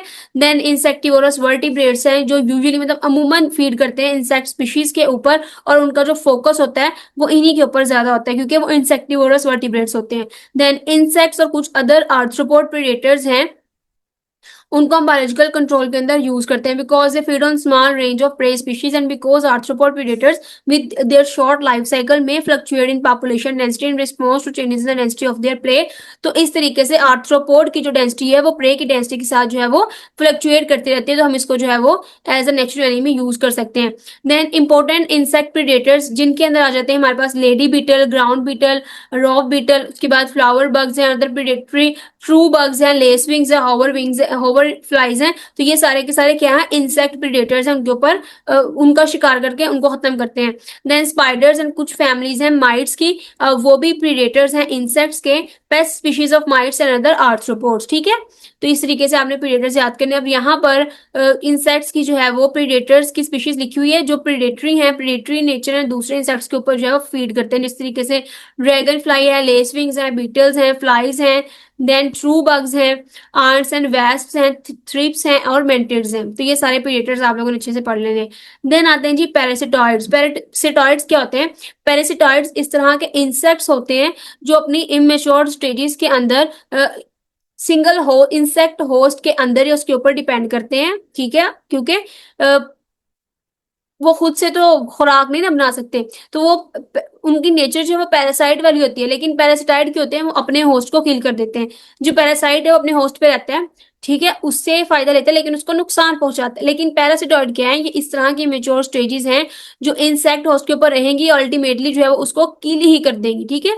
The adults are typically free living and may be predators.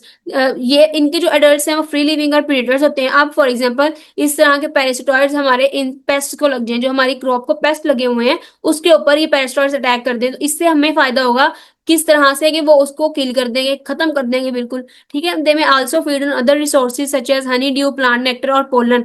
तो ये वाले जो पैरासिटॉइड्स हैं वो इन इंसेक्ट्स के अलावा, इन होस्ट के अलावा हनी ड्यूज, प्लांट नेक्टर और पोलन्स के ऊपर भी फीड करते हैं, ठीक है। Because parasitoids must be adapted to the life cycle, physiology and defence of their host. They are limited in their host range and many are highly specialise. तो इनकी होस्ट की रेंज जो है वो लिमिटेड होती है और हाईली स्पेशलाइज्ड होते हैं, ठीक है। Thus, accurate identification of the host and parasitoid species is critically important in using parasitoids for biological control. तो अगर हमने जो है वो parasitoids को इंट्रोड्यूस करवाना है अपने फील्ड के अंदर तो हमें ध्यान में रखना होगा कि इसका जो होस्ट है वो कौन सा है, क्योंकि हाईली स्पेसिफिक होते हैं अपने होस्ट के मामले में, ठीक है। ओके अब कंट्रोल के अंदर हम देखें तो सबसे पहले आ जाती हैं फ्लाइज। फ्लाइज के अंदर जो हमारे पास टेक्निड फ्लाइज हैं वो largest and most beneficial family है डिप्टेरा की, ठीक है, ऑर्डर डिप्टेरा की लार्जेस्ट फैमिली है। इसके अंदर क्या होता है? These flies attack larvae of Lepidoptera, Hymenoptera, Coleoptera and कोइली द लीव्स ऑफ ऑर्थोप्टेरा और हेमिप्टेरा। तो ये वाली जो फ्लाइज हैं इन सब ऑर्डर्स के इन लार्वे के ऊपर, इन ऑर्डर्स के इंसेक्ट्स के लार्वे के ऊपर क्या करती हैं? अटैक करती हैं। तो हम कह सकते हैं कि ये उनकी क्या है? नेचुरल प्रेडेटर है, नेचुरल एनिमी है। उसके बाद आती है हमारे पास the Bombyliidae and the Pipunculidae are also the parasites of insect pest. तो ये दोनों भी जो है वो, ये दोनों फैमिलीज भी, ये इंसेक्ट्स भी जो है वो इंसेक्ट पैरासाइट्स हैं इंसेक्ट पेस्ट के, ठीक है। नेक्स्ट आती है जी हमारे पास wasps. There are over 45 millions of small to medium sized wasps that parasitize other insects. जो दूसरे इंसेक्ट्स के ऊपर के क्या हैं? पैरासाइट्स हैं, पैरासिटाइज करते हैं उनके ऊपर। The largest and the most important of these families include. अब इन वेस्प्स की ये वाली फैमिलीज जो हैं वो क्या करती हैं? दूसरे इंसेक्ट्स के ऊपर पैरासिटाइज करती हैं और उनको किल कर देती है, ठीक है। जिसके अंदर हमारे पास रहती है ब्रैकोनिडी, न्यूमोनिडी, ट्राइकोग्रामिडी, उसके बाद यूलोफिडी और देन जो है वो हमारे पास एफिलिडी एंड चेल्सिनिडी, ठीक है, चेल्सिडिडी। तो ये वाली फैमिलीज के नेम आपने याद कर लेने। देन आते हैं जी पैथोजेंस। पैथोजेंस क्या होते हैं? Insects like animals and plants are infected by bacteria, fungi and protozoans and viruses that cause disease. तो जो ये वाले पैथोजेंस हैं ये माइक्रो ऑर्गेनिजम्स हैं जो दूसरे ऑर्गेनिजम्स के अंदर क्या कॉज करते हैं? डिजीज कॉज करते हैं, ठीक है। These diseases may reduce the rate of feeding and growth of insect pests, slow or prevent their production or kill them. तो ये वाले diseases जो है वो insect pest की growth को, feeding को, reproduction को slow कर देती हैं और ultimately उनको जो है वो kill कर देती हैं. In addition, insects are also attacked by some species of nematodes. Insects जो है वो nematodes की species से भी attack होते हैं that with their bacterial symbionts cause death or kill. जिनके पास जो है वो बैक्टीरिया सिम्बायोसिस के साथ रह रहे होते हैं तो वो बैक्टीरिया जो इंसेक्ट के ऊपर अटैक कर देते हैं तो इंसेक्ट को जो है वो किल कर देंगे, ठीक है, जो हमारा पेस्ट है उसको। Then, under certain environmental conditions, diseases can multiply and spread naturally through an insect population, particularly when the density of the insect is high. तो ये डिजीजेस जो है वो उसके अंदर मल्टीप्लाई होती हैं, एक इंसेक्ट से दूसरे इंसेक्ट की पॉपुलेशन में स्प्रेड होती रहती हैं, अल्टीमेटली जो है वो हमारे पेस्ट की डेथ हो जाती है, ठीक है। ओके तो यहाँ पे हमारे पास ये जो है वो फंजाई की स्पीशीज लिखी हुई है जो डिजीज कॉज करती है। देन आता है जी protozoa. Most species of ento entomopathogenic protozoa cause chronic infections that weaken but do not kill their host. ठीक है, chronic disease cause करती है लेकिन अपने host को जो है वो kill नहीं करती. One notable exception is Nosema leucosne, a microsporidin that has been mass produced and marketed for control of grasshoppers under the trade name hopper stopper. ठीक है, प्रोटोजोआ की फैमिली है. और देन ये जो हमारे पास कुछ बैक्टीरिया है, ये डिजीज कॉज करते हैं इंसेक्ट्स के ऊपर. ये वायरसेस हैं, ये डिजीज कॉज करते हैं और पेस्ट को कंट्रोल करते हैं. ठीक है, अब हमने जो है वो फिजिकल कंट्रोल को देखना है कि हम जो है वो किस तरीके से पेस्ट को कंट्रोल कर सकते हैं फिजिकल कंट्रोल मेजर्स के साथ. उसमें रहते हैं temperature, sound control, atmosphere and irradiation. Temperature की अगर हम बात करें तो जो इंसेक्ट्स हैं वो इंसेक्ट्स की जो टेम्परेचर रेंज है वो लिमिटेड होती है. ठीक है, उसके इंक्रीज और डिक्रीज करने से इंसेक्ट इजीली जो है वो मर सकता है. This behavior of insect is exploited for insect control. For most stored grain insects, the temperature of 25 and 35 degree Celsius is optimum for growth. अब इंसेक्ट्स की ग्रोथ का जो टेम्परेचर है वो 25 से 35 डिग्री है, उसके अंदर उसकी ऑप्टिमम ग्रोथ होती है, डेवलपमेंट होती है. At 13 to 35 degree Celsius the insects can complete development and produce youngs. और 13 से 35 डिग्री सेल्सियस में जो इंसेक्ट्स हैं वो अपनी डेवलपमेंट को कंप्लीट करते हैं और यंग वन प्रोड्यूस करते हैं. ठीक है, जो स्टोर्ड ग्रेन्स हैं, ठीक है, स्टोर्ड ग्रेन्स के अंदर जो इंसेक्ट्स मौजूद होते हैं वो कौन से टेम्परेचर पे डाई होंगे? जब टेम्परेचर हमारा 13 डिग्री सेल्सियस से कम होगा या फिर 35 डिग्री सेल्सियस से ज्यादा होगा तो ये वाले जो स्टोर्ड ग्रेन इंसेक्ट्स हैं उनकी डेथ हो जाएगी. मतलब टेम्परेचर की बेस पे जो है वो हम उसको कंट्रोल कर रहे हैं. ठीक है, For most stored grain pest, an exposure of 14 degree Celsius will cause complete elimination of pest. Stored grain pest में अगर हम 14 डिग्री सेल्सियस टेम्परेचर कर देंगे तो पेस्ट को जो है हम किल कर सकते हैं. ठीक है, For most species, the egg is the most tolerant stage. Egg जो है वो most tolerant stage है. If the moisture content is not high, a temperature of 20 degree Celsius or lower provides quality pest control, and 60 degree Celsius or above can be used to disinfect grain. तो इसका मतलब यह है कि जो egg है वो हाईली टॉलरेंट स्टेज है. अगर मॉइस्चर कंटेंट जो इतना ज्यादा नहीं है तो फिर अगर हम टेम्परेचर 20 या उससे कम करेंगे तो हम इजीली पेस्ट को कंट्रोल कर सकते हैं. और अगर टेम्परेचर 60 डिग्री सेल्सियस या उससे ज्यादा करेंगे तो ग्रेन को बिल्कुल जो है वो डिसइंफेक्ट कर सकते हैं. ठीक है, देन आते हैं जी एप्लीकेशन ऑफ हीट. अब हम लोगों ने जो है वो हीट को अप्लाई करना है अपने पेस्ट को कंट्रोल करने के लिए. Insects expose to higher temperature requires less exposure time to be lethal then cold temperature. अगर हमने जो है वो टेम्परेचर को काफी हाई कर दिया है और उसका एक्सपोजर टाइम कम है फिर भी वो उसके लिए जो है वो lethal as compare to cold temperature में. तो ड्राई हीट की अगर हम बात करें, application of dry heat including exposure to sun rays during hot summer months helps in killing several pest in seeds and stored communities. Exposure of cotton seeds to the sun in thin layers of 2 to 3 days helps in the killing the diapause larvae of pink bollworm. मतलब कि हमने अपने जो cotton के seeds हैं उसकी thin layer बना के उसको 2 से 3 दिन जो है वो ड्राई हीट के अंदर रखा, सन के अंदर रखा, तो उनके अंदर जो पिंक बॉलवर्म के लार्वे थे वो किल हो जाएंगे. ठीक है, ड्राई हीट की मदद से. देन आता है जी exposure to sun. Exposing infested grain वो वाले ग्रेन जिसके ऊपर अब अटैक हो चुका है, उसके अंदर इन्फेक्शन हो चुकी है पेस्ट की, to the sun on the pupa floor in June also kills stored grain seeds in the adult stage. Adult stage के अंदर भी जो है वो stored grain seeds के अंदर से हम जो है वो insects की infected grains की killing कर सकते हैं उसको sun के अंदर रख के. Treatment of sugarcane sets with heat kills the scale insects carried over through the sets. और हम जो है वो sugarcane scale insects की भी किलिंग कर सकते हैं उसको एक्सपोज करके सन के अंदर.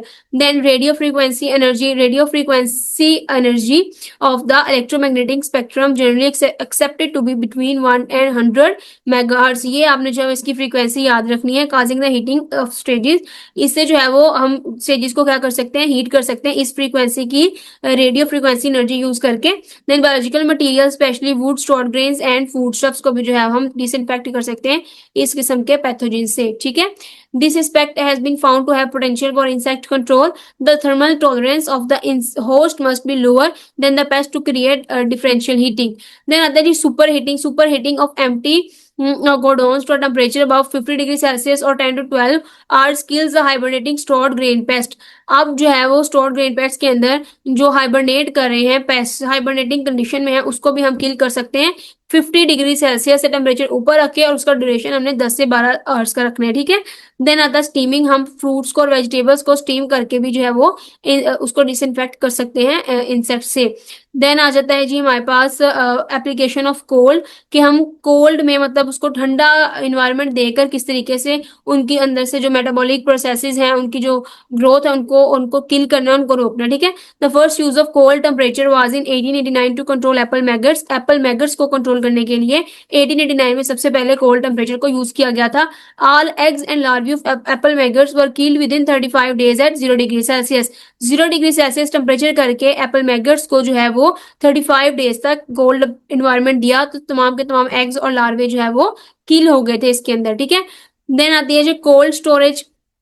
Cold storage of fresh and dry fruits and vegetables is often restored for escaping a fruit fly, potato tuber moth, and pathogen damage at temperature of 0 degree Celsius for several days kill fruit fly maggots। ठीक है। अब cold temperature का मतलब क्या होता है कि अगर हम जो है वो टेम्परेचर को बिल्कुल गिरा देंगे तो उसके अंदर मेटाबॉलिक एक्टिविटी सारी की सारी उसकी रुक जाएंगी, तो उसकी अल्टीमेटली जो है वो डेथ हो जाएगी। इसका मतलब ये है। और इसका मेन जो है वो फोकस होता है कि हमने कितना टेम्परेचर रखना है और कितनी देर के लिए रखना है, जो इफेक्टिव होगा उसकी किलिंग के लिए, ठीक है। Then stored grains, pest are killed when stored grains are expose to sub zero temperatures by opening doors and windows of godowns, ठीक है। तो हमने इसको सब जीरो टेम्परेचर के ऊपर रखना है स्टोर्ड ग्रेन्स के अंदर से पेस्ट को किल करने के लिए।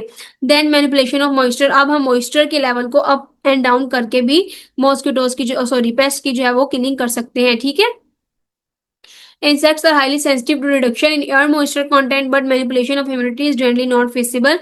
This method is, however, very useful in case of stored grains pest. Stored grain paste के लिए ये वाला मेथड काफी यूजफुल है। एंड ग्रीन हाउस कंडीशन के अंदर well dried grains moisture content above then 18 to 8 to 10% stored in the cool dry place can escape insect damage. अगर हम वेल ड्राइड ग्रेन्स को जो है वो कोल्ड ड्राई प्लेस के अंदर स्टोर करेंगे तो इंसेक्ट डैमेज उसके ऊपर जो है वो नहीं होगा। देन हम साउंड की मदद से भी जो है वो उसको कंट्रोल कर सकते हैं।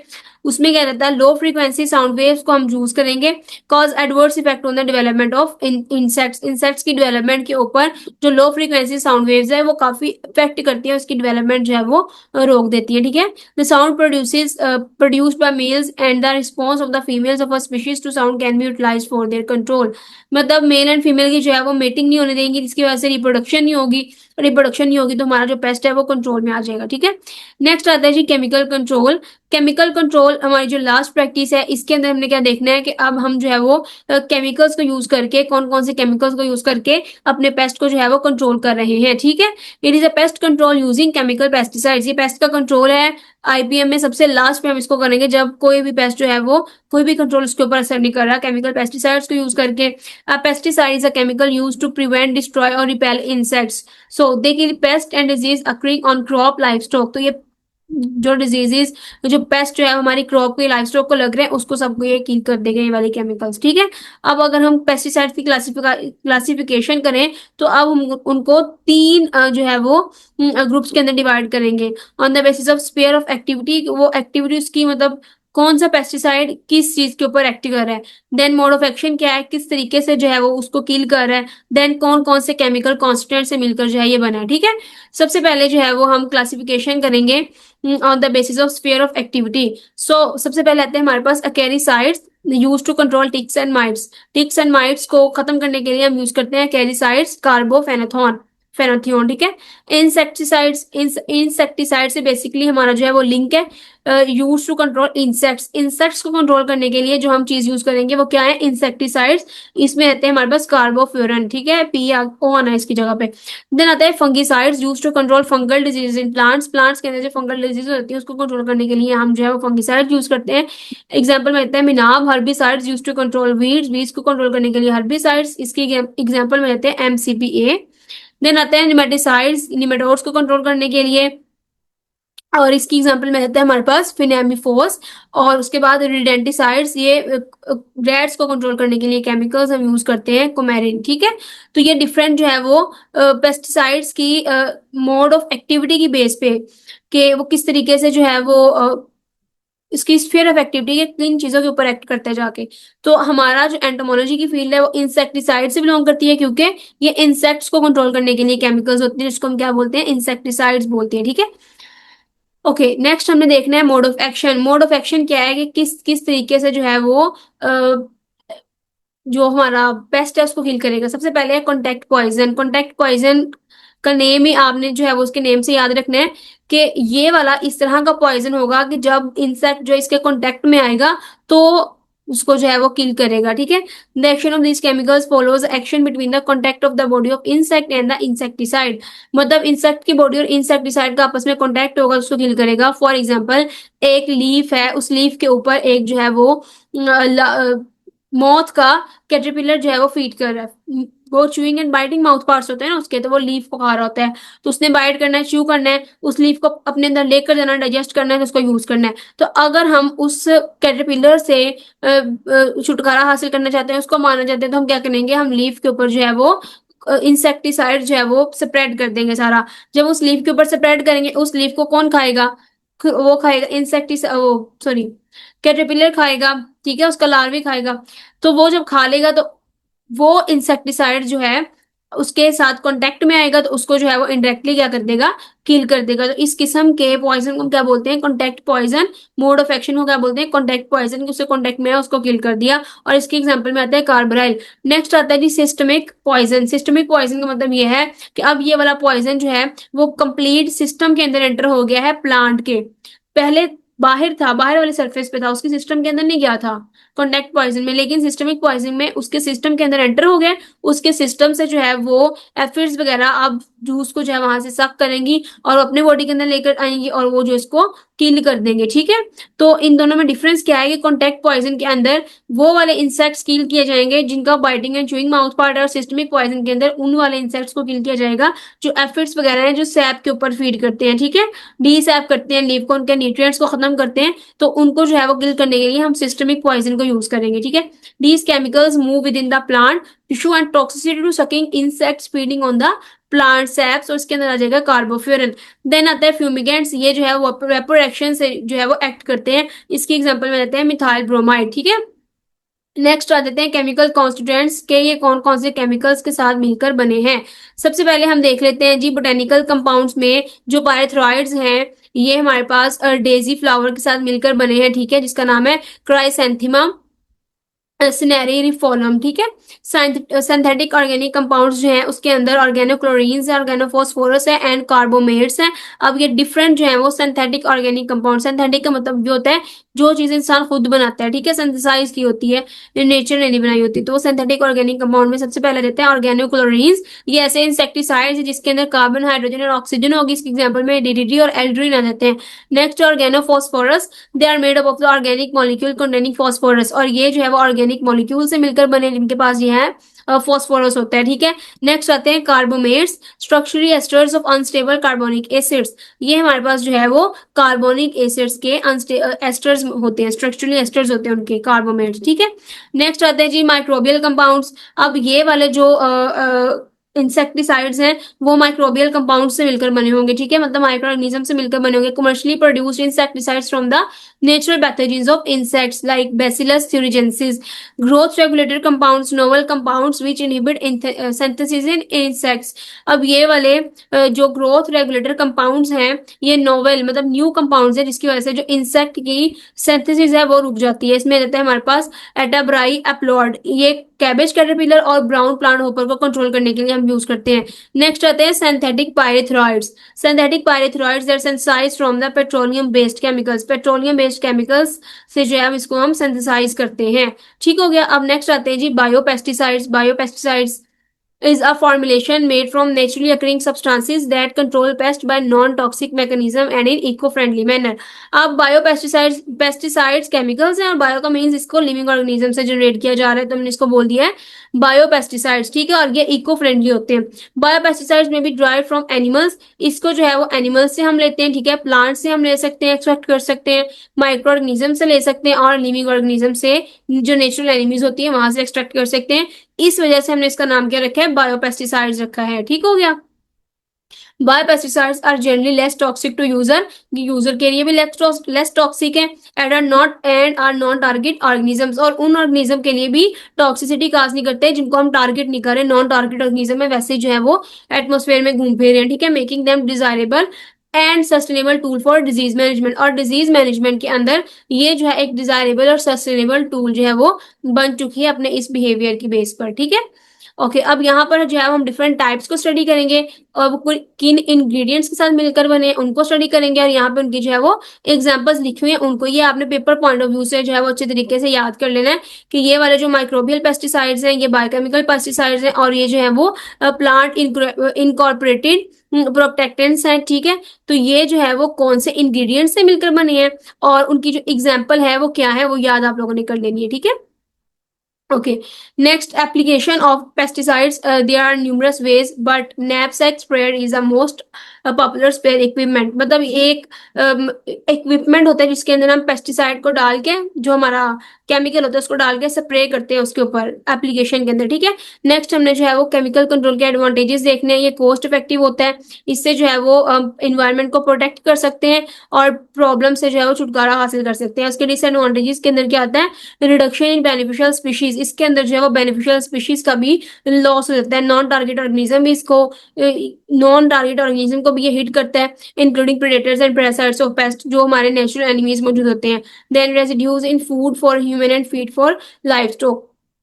और हम जो केमिकल्स को कॉन्टैक्ट पॉइजन के केस में हमने देखा कि हम उसको उसके ऊपर लीव्स के ऊपर अप्लाई कर रहे थे, या सिस्टमिक पॉइजन के तौर पे हम उसको प्लांट के ऊपर जो है अप्लाई करें, तो वो हमारी डाइट के अंदर रह जाते हैं, फीड के अंदर रह जाते हैं, फिर वो ह्यूमंस और लाइफ स्टॉक्स के अंदर रहते हैं और वहां पे उनको भी नुकसान पहुंचाते हैं, ठीक है। देन ग्राउंड वाटर के अंदर चले जाते हैं केमिकल लीचिंग के through, and resistant to pesticides can develop in target pest due to overdose और इनकरेक्ट यूज ऑफ केमिकल। और फिर पेस्ट के अंदर जो है वो रेजिस्टेंस भी काज हो सकती है, ओवरडोज उसको मतलब ज्यादा इंसेक्ट पेस्टिसाइड्स यूज करने से या फिर केमिकल का इनकरेक्ट यूज करने से पेस्ट के अंदर अगर उसकी रेजिस्टेंस आ गई तो फिर जो है वो पेस्टिसाइड का भी उसके ऊपर कोई असर नहीं होगा और पेस्ट जो है वैसे के वैसा हमारे इन्वायरमेंट में जो है वो मौजूद रहेगा, ठीक है। ओके, अब यहाँ पर हमारे सारे की सारी प्रैक्टिसेस जो हमने डिटेल से स्टडी कर ली, अब हमने जो है वो ऑब्जेक्टिव को देख रहे हैं कि किस किस्म के एमसीक्यू जो है वो हमसे पूछे जा सकते हैं। और थ्रू आउट आपने जितना भी लेक्चर सुना है उसको एज अ एमसीक्यू वाइज ही जो है वो आपने प्रिपेयर करना है पेपर पॉइंट ऑफ व्यू के हवाले से, ठीक है। What is the primary purpose of irrigation in cultural control of insect pest, to water plants, to kill insects present in the soil, to drive out insects and expose them to natural enemies। so correct option है हमारे पास B and सी। ये चीजें आपने detail में पढ़ ली है, इसलिए दोबारा दोबारा आपको जो बताने की मुझे जरूरत नहीं पड़ेगी, मुझे ये लग रहा है।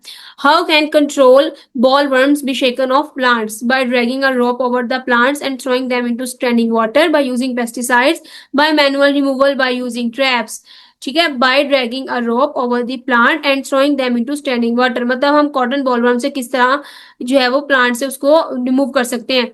तो रोप की मदद से हम प्लांट को जो है वो ड्रैग करेंगे और उस जो कॉटन बॉलवर्म है उसको पानी के अंदर स्टैंडिंग वाटर के अंदर जो है वो फेंक लेंगे, तो उससे छुटकारा हासिल कर लेंगे। What happens to the insects present in the soil when a field is flooded, they are driven out and exposed to natural enemies, they are drawn. both A and B and none of the above, both A and B is correct, option C is correct, ठीक है। what should be done to a newly harvested field to kill pests, it should be left dry, it should be irrigated, it should be plowed, it should be sprayed with pesticides, it should be irrigated।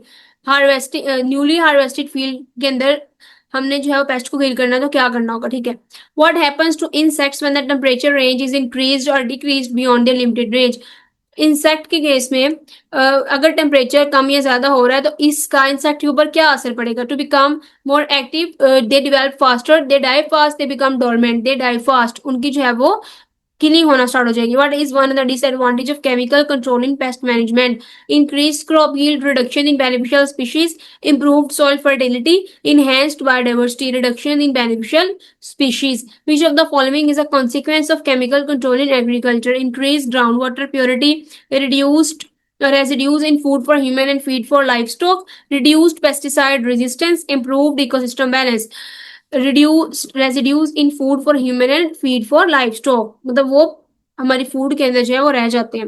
What is the potential environmental consequence of chemical control, improved air quality, Groundwater contamination by leached chemicals, enhanced biodiversity and reduced soil erosion. Groundwater contamination by leached chemicals. What is the primary purpose of an insulator in mechanical force methods? Mechanical force method के अंदर आपने जो इंटुलेटर के बारे में पढ़ा था उसका प्राइमरी पर्पस क्या है? To kill nymphs of locust, locust के नीम्स को किल करने के लिए, to apply centrifugal force to kill insect stages of stored grain pest, या to implement tillage for soil borne insects, या to hurt locust into trenches.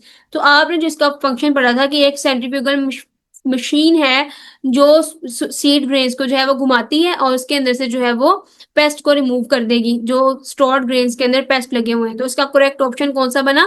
B वाला। Which mechanical force method is used to kill nymphs of locusts by herding them into trenches and filling with soil? अब इस purpose को पूरा करने के लिए हम कौन सा मैकेनिकल फोर्स को जो है वो यूज करते हैं? इंटोलेटर को, होप डोजर को, टिलेज इंप्लीमेंट्स को, या फिर सेंट्रीफ्यूगल फोर्स को। होप डोजर को जो है वो हम यूज करते हैं। Which of the following is not a mechanical force method?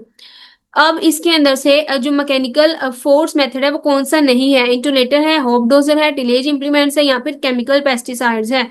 Chemical pesticides के अंदर जो है वो मैकेनिकल फोर्स के अंदर नहीं आता।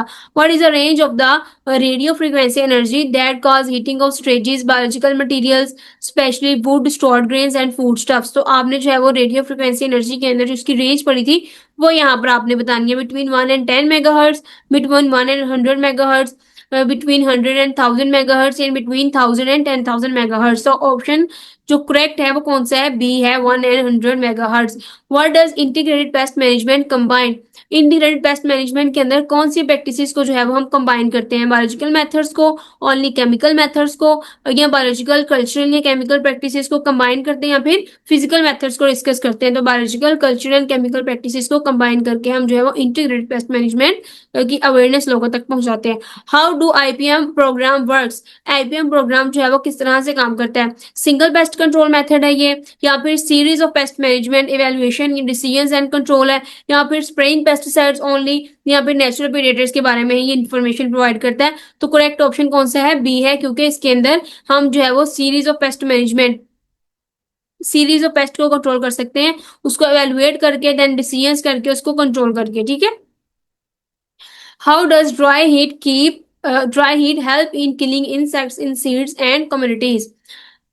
ड्राई हीट किस तरीके से जो है वो सीड्स के अंदर से इंसेक्ट्स को रिमूव कर देगी, करती है? By exposing them to cold temperature, by exposing them to sun rays during hot summer months, by keeping them in a humid environment, by feeding them nutrients. By exposing them to sun rays during hot summer month. हमने जो है वो इसको expose करना है sun rays के अंदर, ताकि सन रेज की मदद से, हीट की मदद से ये जो इंसेक्ट्स है वो किल हो जाएं। ठीक है। तो ये हमारा एंटोमोलॉजी की सीरीज की लास्ट वीडियो थी। यहाँ पे हमने अपनी एंटोमोलॉजी की कंप्लीट जो है वो आउटलाइन डिस्कस की है, स्टडी की है थ्रू आउट अपनी वीडियोस के अंदर। ठीक है। Okay students.